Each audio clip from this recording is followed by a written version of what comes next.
Hi everyone, welcome back to my channel. నేను మీ సువర్ణ. ఎలా అయితే ఛానల్ మీకు వెల్కమ్ చెప్తుందండి. సో ఎవరైనా సబ్స్క్రైబ్ చేసుకోకపోయినట్లయితే సబ్స్క్రైబ్ చేసుకోండి.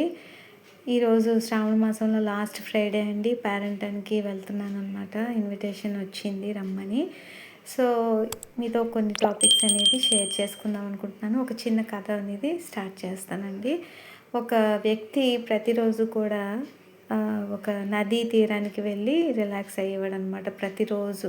ప్రతిరోజు సాయంత్రం అని వెళ్ళేవాడనమాట. వెళ్తే ఆయన చాలా రోజుల తర్వాత తన వెనకాతల ఎవరో ఒకరు వెంబడిస్తున్నారని చెప్పేసి తను తెలుసుకున్నాడనమాట.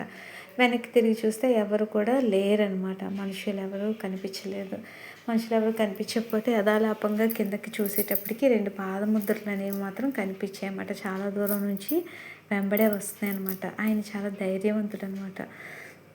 భయపడకుండా గట్టిగా అడిగాడు అనమాట, ఎవరి ఈ పాదముద్రలని.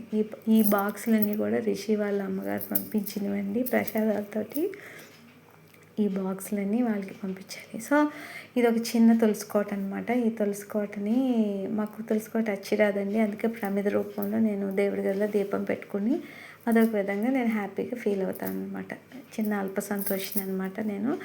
ఓకే, అప్పుడు గట్టిగా అతను అరిచాడు అనమాట, ఎవరు నువ్వు, ఎందుకు ఇలా నన్ను వెంబడిస్తున్నావు అంటే, యాక్చువల్గా మనం దేవుడిని అంత వేగంగా ఇచ్చేయం కదా, ఏ చంద్రముఖ వెనకాతలు వస్తుంది అనుకుంటాం కదా. అలా కాకుండా అతను గట్టిగా అరిచాడనమాట. అరిస్తే, నేను దేవుణ్ణి, వేరే శక్తినేమి కాదు, దేవుణ్ణి మాత్రమే, నేను నిన్ను ఎప్పుడు కాచి కాపాడుతూ ఉంటాను కాబట్టి నీ వెనకాతలే వస్తాను ఎప్పుడు అంటే, ఓహో అలాగా అని చెప్పేసి ఆ వ్యక్తి ఇంటికి వెళ్ళిపోయాడు అనమాట. అలా ప్రతిరోజు కూడా అలాగే జరుగుతూ ఉండేదన్నమాట. ఒకరోజు ఆ వ్యక్తికి చాలా పెద్ద కష్టం వచ్చిందనమాట.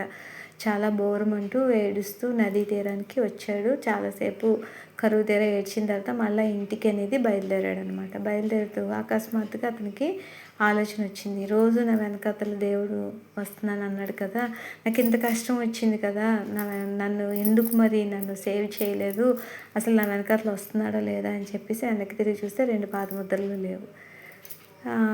ఏమి దేవుడు అయ్యా నువ్వు, కష్టం వస్తే పారిపోయావా అని చెప్పేసి గట్టిగా పిలిచాడు అనమాట. పిలిచేటప్పటికీ దేవుడు అన్నాడు, నువ్వు ఒకసారి కిందకి చూసుకో అని చెప్పేసి అంటే కిందకి చూస్తే అతను భూమికి అంత ఎత్తులో ఉన్నాడు అనమాట. ఆ మనిషి, అతని పాదముద్రలు లేవు అక్కడ.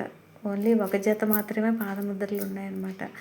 నిన్ను అలా ఎలా వదిలేస్తాను అనుకున్నావు, నీకు కష్టం వచ్చిన దగ్గర నుంచి నా భుజాల మీద నువ్వు ఉన్నావు, ఆ పాదముద్రలు, ఈ కింద ఉన్న పాదముద్రలు నావేనంటే అప్పుడు అతను ఆ గాల్లో తేలిన 2 కాళ్ళు చూసుకొని ఎందుకు ఇలాగ ఆలోచించానో దేవుని పట్ల అని చెప్పేసి సిగ్గుపడ్డాడు అనమాట. అదేవిధంగా మనం ఎప్పుడు కూడా దేవుణ్ణి దూషించకూడదండి. ఆయనకి తెలుసు మనకి ఏది ఇవ్వాలో ఏది ఇవ్వకూడదు అనేది ఆయనకి తెలుసండి.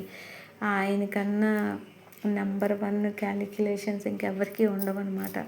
మనం దాన్ని నిలబెట్టుకోగలమా లేదా అని కూడా ఆయన ఆలోచిస్తాడు. ప్రతిదీ కూడా మనకి ఇవ్వగానే సరికాదు, దాన్ని మనం నిలబెట్టుకుంటామా లేదా అనేది ఆయన ఆలోచించి మాత్రమే తర్వాత ఇస్తాడనమాట. అందుకని ఎప్పుడు కూడా దేవుణ్ణి నిందించాల్సిన పని అయితే లేదండి.